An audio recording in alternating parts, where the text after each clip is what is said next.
ठीक है, ठीक है। आइए, ये जो बर्थ डिटेल्स है इसमें वही हमने केपी हाँ। प्रेडिक्टिव एस्ट्रोलॉजी वाले में इस पे डिस्कस किया था। केपी के आधार पे जब आप रूल लगा के देखेंगे तो आपको पता चलेगा कि महादशा तो पॉजिटिव है ही, हाँ।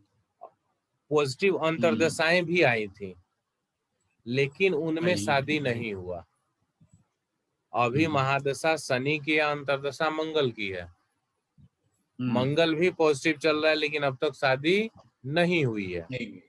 ठीक है, तो बहुत से ऐसे, यानी केपी एस्ट्रोलॉजी या किसी भी एस्ट्रोलॉजिकल ब्रांचेस की बात हम करेंगे तो बहुत से ऐसी कुंडलियां आपको मिल जाएंगी जिनमें जिसमें केपी से रिजल्ट नहीं मिलता है। हाँ, जिनमें घटनाओं का प्रॉमिस आपको दिखेगा, दिखेगा, लेकिन होती लेकिन नहीं है। घटना नहीं हुआ है। सही है। बहुत से ऐसी भी दिखेंगी जिसमें घटना का प्रॉमिस नहीं है, फिर भी घटना हो गया है। राइट। महादशा या अंतरदशा के आधार पे हम देखते हैं, जैसे मान लीजिए कुछ घटनाएं हो चुकी हैं तो हो गई हैं, तो उसको मिलान करना बहुत आसान होता है।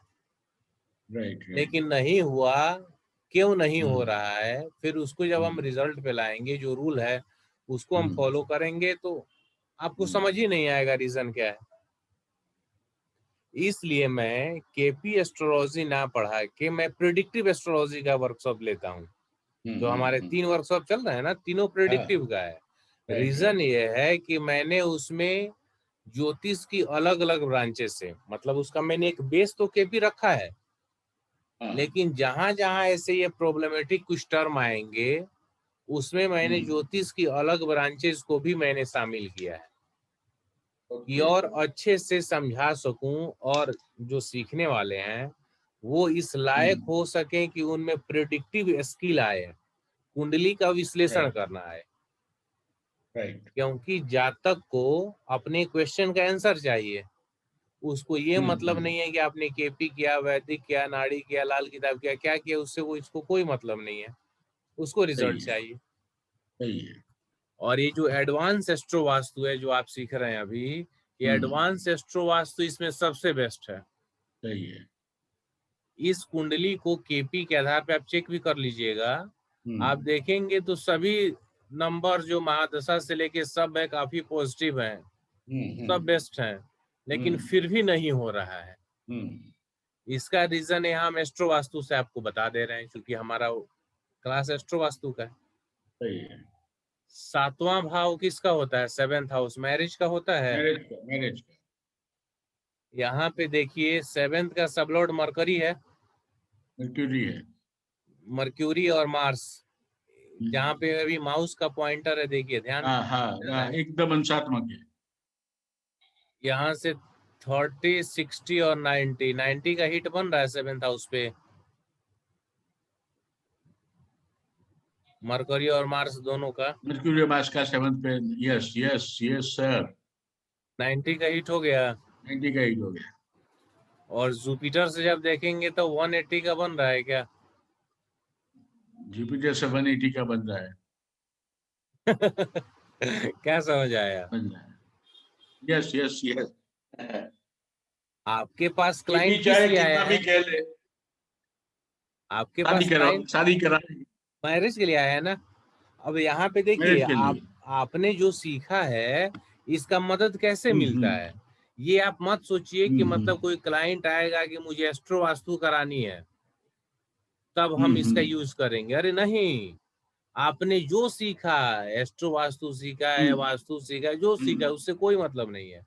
मेनली है कि आप कितना ज्यादा उसे यूज कर रहे हैं और सही उसकी है। बेनिफिट ले रहे हैं। सही है। सही है। आप सोच के देखिए, आपके पास जितने लोग आते होंगे उसमें शायद ही कोई एक ऐसा आदमी आपको मिलेगा जो बोलेगा कि हमें कोई समस्या नहीं है, कोई प्रॉब्लम नहीं है, हम सिर्फ आपको फ्यूचर का गाइडेंस लेने आए हैं, ऐसा कोई नहीं मिलेगा। कोई नहीं है, कोई नहीं है। जनरली प्रॉब्लमेटिक लोग ही आते हैं सही है। सही जिनको है। किसी न किसी प्रकार का प्रॉब्लम है और वह अपने प्रॉब्लम का सॉल्यूशन आपसे चाहेंगे।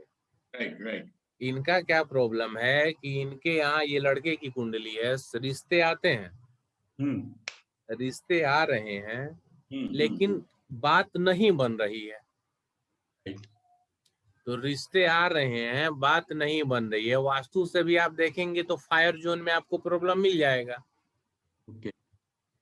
मतलब यहाँ हमने ये भी रिलेट कर दिया कि यदि आपको वास्तु का नॉलेज है तो हम वहाँ कैसे समझेंगे रिश्ते नहीं आना, वाटर जोन का प्रॉब्लम होता है। 5 एलिमेंट में आ जा रहे हैं डायरेक्ट, 16 जोन को अभी छोड़ दीजिए।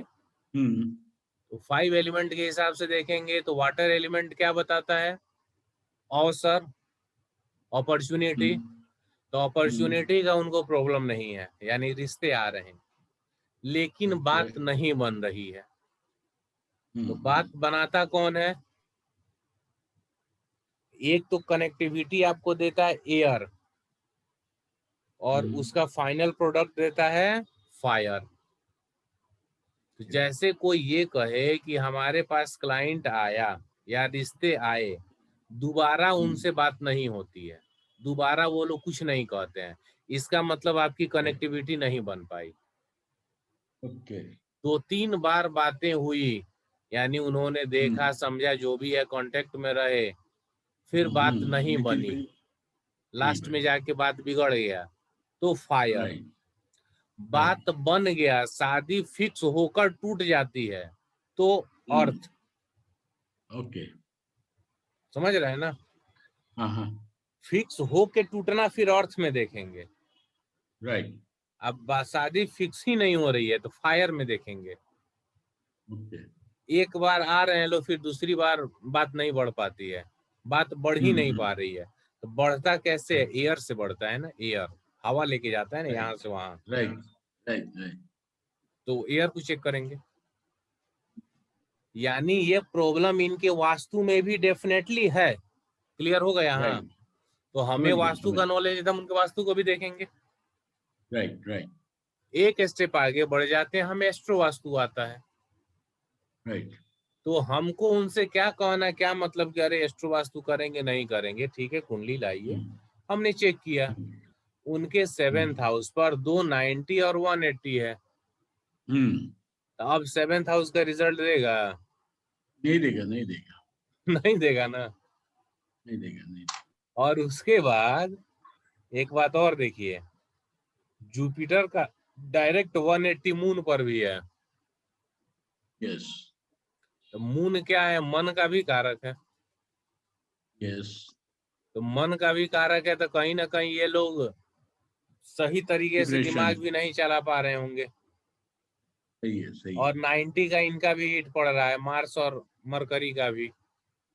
तो मरकरी ऐसे भी इसका दुश्मन है चंद्र का, और 90 का एस्पेक्ट प्रॉब्लमेटिक। मार्स दुश्मन नहीं है लेकिन क्रूर प्लेनेट है, उसका 90 और 180 काफी इफेक्टिव होता है, खराब होता है। राइट। खराब होगा। यानी यस कुल यस। मिलाकर 7वें भाव में जो प्लेनेट बैठा है वो भी तो एक सिग्निफिकेटर होता है ना सर। राइट।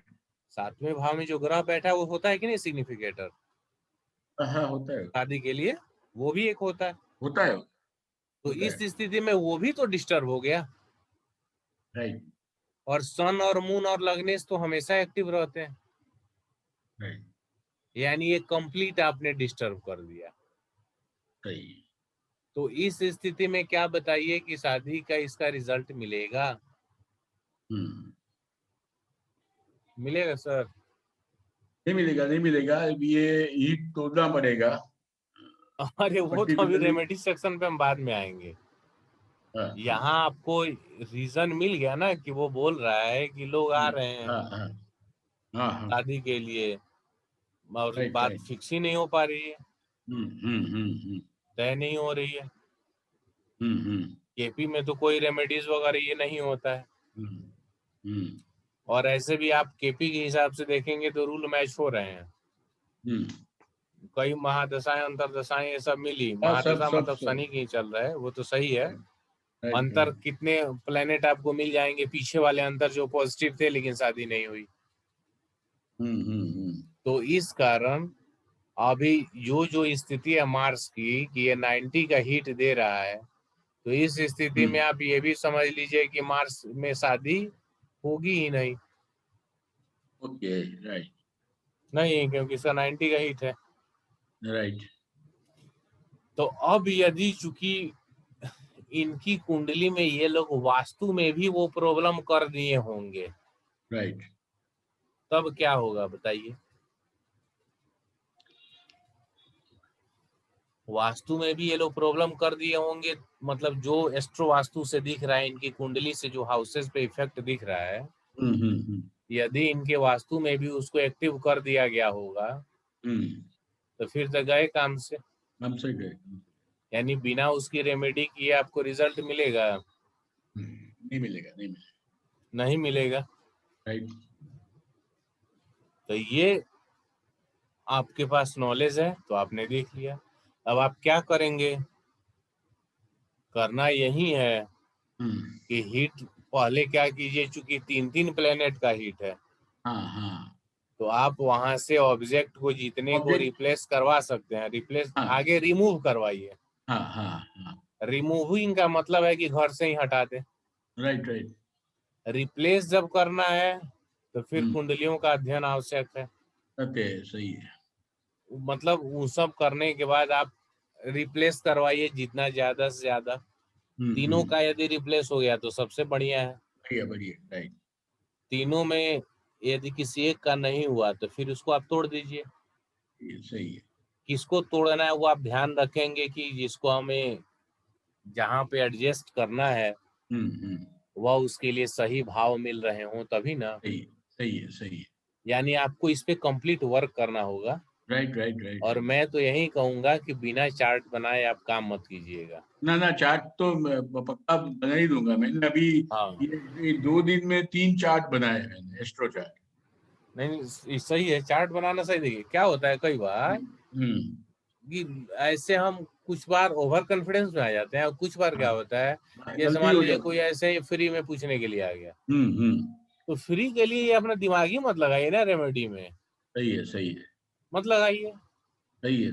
लाइव आने वाले जो बाबा जी हैं, जो भी फेसबुक पे लाइव आ रहे हैं, वो 1 मिनट में कुंडली बना के प्रॉब्लम के साथ सॉल्यूशन सब कुछ बता दे रहे हैं। सही है। आपसे तो नहीं होगा। नहीं होगा, नहीं। तो सीधी सी बात है, मैंने अपने पोस्ट भी डाला था फेसबुक ग्रुप में कि मुझे 3 से 4 घंटे लगते हैं। तो मैं तो इतना बड़ा समाज सेवक नहीं हूँ भाई कि मैं फ्री में अपना समय दूंगा। बराबर, राइट। तो सीधी सी बात है कि आप जैसे भी वहां हो ये मत कीजिए, क्योंकि एस्ट्रो वास्तु की जो भी आपको बेनिफिट मिलने हैं, यदि रेमेडी आपने गलत कर दिया तो उतने ही ज्यादा आपको प्रॉब्लम भी मिलेगा। समझ रहे हैं? समझ गया, समझ गया। तो इस बात का आप ध्यान रखिएगा। सही है। और कोई दिक्कत है तो बोलिए। ये कॉन्सेप्ट आपको अब समझ में आ गया ना कि कैसे कुंडली से समझ में आ गया, और मेरा जो एस्ट्रोलॉजिकल कंसल्टेशन है उसमें बहुत यूजफुल हो गया है। हो गया ना? हो गया। ऐसे ही जब नॉलेज बढ़ता जाता है तो काफी हेल्प मिलता है। और आपका जो प्रिडिक्टिव एस्ट्रोलॉजी है वो भी मुझे करना पड़ेगा। ये खत्म ये चीज नहीं, मैंने ऐसे आपको बताया नहीं। मैंने प्रिडिक्टिव इसलिए ही बनाया, काफी सोच विचार के बनाया, क्योंकि कई बार क्या होता है कि जो भी कोई एक ब्रांच कोई पढ़ाता है वो उससे संबंधित वो आपको दे देता है। Right, right. लेकिन किसी भी जातक का जीवन मैं ऐसे समझाता हूँ, ऐसे समझिए, यदि मैं येलोपैथ का डॉक्टर हूँ और आप मेरे पास आए, यदि मेरी जो भी नियम है सिद्धांत है, जैसे सिंपल मैं आपको एग्जांपल देता हूँ, सोराइसिस की बीमारी होती है, यस, चमड़े की बीमारी है। Yes, yes. 2 साल पहले मेरे हाथ में हो गया था। ओके। कुंडली से मैंने देखा, उस समय था प्रॉब्लम, कोई ना कोई स्किन का होना था, हो गया। मैंने एकदम काफी बेस्ट ट्रीटमेंट लिया स्किन स्पेशलिस्ट से। एक ऐसा भी डॉक्टर था, वो 3 महीने तक 10-10 दिन पे बुलाता था, मैं लगातार गया। बाद में वो बोल दिया कि भाई आप एम्स में भी चले जाइए, वहां भी दिखाइएगा, वो लोग एडमिट भी कर लेंगे, जब तक दवा चलेगा तभी ठीक होगा। आप दवा खाते रहिए, लंबा दवा खाना होगा। आप बिलीव नहीं करेंगे, मैंने 1.5 साल तक दवा खाए, कोई फायदा नहीं हुआ। दवा खाता था, वो छूट जाता था, फिर जैसे ही दवा छोड़ा फिर हो गया। अब उसके बाद अब यहाँ देखिए, आपके एलोपैथ में ट्रीटमेंट नहीं है, इसका मतलब बीमारी का ट्रीटमेंट नहीं होगा। नहीं, ट्रीटमेंट तो होगा, होम्योपैथी में होगा ना, अलग अलग ब्रांचेस। तो यही मैं एस्ट्रोलॉजी में कहता हूँ कि आप ये क्यों समझ लेते हैं कि केपी में ये नहीं मिल पा रहा है तो फिर उसका है ही नहीं, वैदिक में नहीं है तो है ही नहीं, नाड़ी में नहीं है तो है ही नहीं, लाल किताब में नहीं है तो है ही नहीं। ये सभी ब्रांचेस जो ज्योतिष के दिए हुए हैं वो हमारी सुविधा के लिए दिए हुए हैं। सही है। आप जितना ज्यादा सीख सकें और उसे यूटिलाइज कर सकें वो आपके लिए बेनिफिटेड है। सही है, सही। ये आप नहीं कह सकते हैं कि नहीं केपी में हमने इतना ही पढ़ा है, इतना ही है, अब इससे जो आउटर जा रहा है वो गलत है, प्रिडिक्शन आप पे मैच नहीं हो रहा है तो आपका बर्थ टाइमिंग गलत है। राइट। केपी एस्ट्रोलॉजी में जनरली ये कह देना आसान होता है, राइट। हमारा प्रिडिक्शन नहीं मैच हो रहा है आपसे, तो इसका मतलब आपका बर्थ टाइम गलत है, रेक्टिफिकेशन करना होगा। सीधी सी बात कह देते हैं लोग, क्यों भाई गलत है? समझ रहे हैं कंसेप्ट को? तो इसलिए इस बात पे आइए, तो हमने वहीं प्रिडिक्टिव एस्ट्रोलॉजी में ज्योतिष की 3-4 ब्रांचेस को मिलाया है। मेन वहां जहां प्रॉब्लमेटिक है कॉन्सेप्ट, जहां लोगों को प्रॉब्लम होता है, ऐसे ऐसे प्रश्नों का उत्तर नहीं मिल पाता है, तो वहां हम दूसरे ब्रांचेस से उसे सॉल्व करते हैं। इस कॉन्सेप्ट को आप सीखिए और इसे ट्राई कीजिए। इससे क्या होगा कि आपके लिए इजी हो जाता है प्रिडिक्शन करना और प्रॉब्लम को समझना। जैसे एक न्यूमरोलॉजी का हम आपको एग्जांपल दे देते हैं। जैसे ये जातक आया और ये बताया कि हम काफी परेशान हैं, 2020 की बात करें तो देखिए 13 4 नंबर इसका मूलांक हो गया, 4 राहु का भी नंबर है, तो 4 राहु का नंबर है, 2020 राहु का चल रहा है, तो क्या होगा, जातक परेशान होगा कि नहीं होगा? होगा। यदि इसका नाम भी 4 पे हो तो और प्रॉब्लम बढ़ जाएगा। राइट। तो कहीं ना कहीं प्रॉब्लम है ही। इसके 10वें भाव का सबलॉर्ड भी राहु है, 10th हाउस का भी सबलॉर्ड राहु है। अब राहु का सिग्निफिकेशन आपको ये मदद करेगा कि वो कितना पॉजिटिव है। तो राहु के सिग्निफिकेशन देखिए 5 और 8। अब हम शादी को मान लीजिए भूल जाते हैं, तो इसके क्रिएटिविटी का कोई लाभ नहीं मिलना है क्योंकि 11 नहीं है, 3 और 10 है, 7 और 12 है। 11 नहीं है तो पार्टनरों से धोखा मिलेगा, बात बात पे गुस्सा आएगा, कहीं ना कहीं इसके बदनामी का भी योग दिख रहा है, 5 8 12, पैसे भी फंसेंगे। तो जैसे ही हमने वहां न्यूमरोलॉजी से रिलेट किया, कंप्लीटली पूरा मैच होता चला गया कि नहीं चला गया? तो ये नॉलेज हमारे पास है, हम उसे यूज करेंगे एक टूल के रूप में। आप एक धनुर्धर हैं तो आपके तर्कस में सभी तीर होने चाहिए, तब जाकर आप जंग जीत सकते हैं। क्या बोलिए, गलत बोल रहा हूं तो बताइए। ना, बिल्कुल सही, बिल्कुल। अब हम इनके रेमेडी पे आते हैं। तो रेमेडी आपने क्या समझा कि हम उसको जितना रिप्लेस करना होगा रिप्लेस कर देंगे, नहीं होगा तो हम उसे तोड़ देंगे। कोई दिक्कत इसमें नहीं, बस ठीक। हाउस एक्टिवेशन हमने आपको बताया था,